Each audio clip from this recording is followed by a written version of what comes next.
Tell you a little about it. Yeah, what's your name? I'm Jack. Jack, I'm Eric. Nice to meet you, Jack. Thank you very much for your time.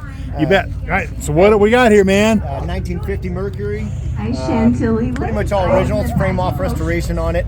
It's got a 331 flathead in it. It's got a quad deuce setup, which is a super rare intake on this one. But we kept everything all original and just obviously with some air suspension on it though. Look at this interior, dude.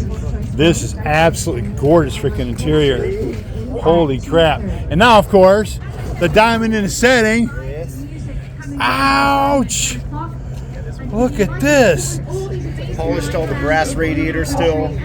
Look at that. That's right. You said it's quad setup. It's a quad deuce, and they're all real carburetors. They're not one's not a dummy on it. Right. So sometimes they'll have a dummy carburetor on the back one, but this one's a true quad deuce setup. So I'm sure it's a little bit more difficult to tune. You just have to know what you're doing. That's for sure. There you go, man. And these intakes were mainly on the drag cars back in the day. Oh, no kidding. Yep. So they were like the top fuel drag cars, is what they used on those. Really? Yep. When you say back in the day, 60s? Like early 50s, yeah. Early 50s, really? Yeah, early 50s, yeah. God, this is so sick, man. And appreciate the flames earlier, brother. Thanks, man. Appreciate you, dude. Thank you. I appreciate you have a great day. Thank you, too. Oh, yeah.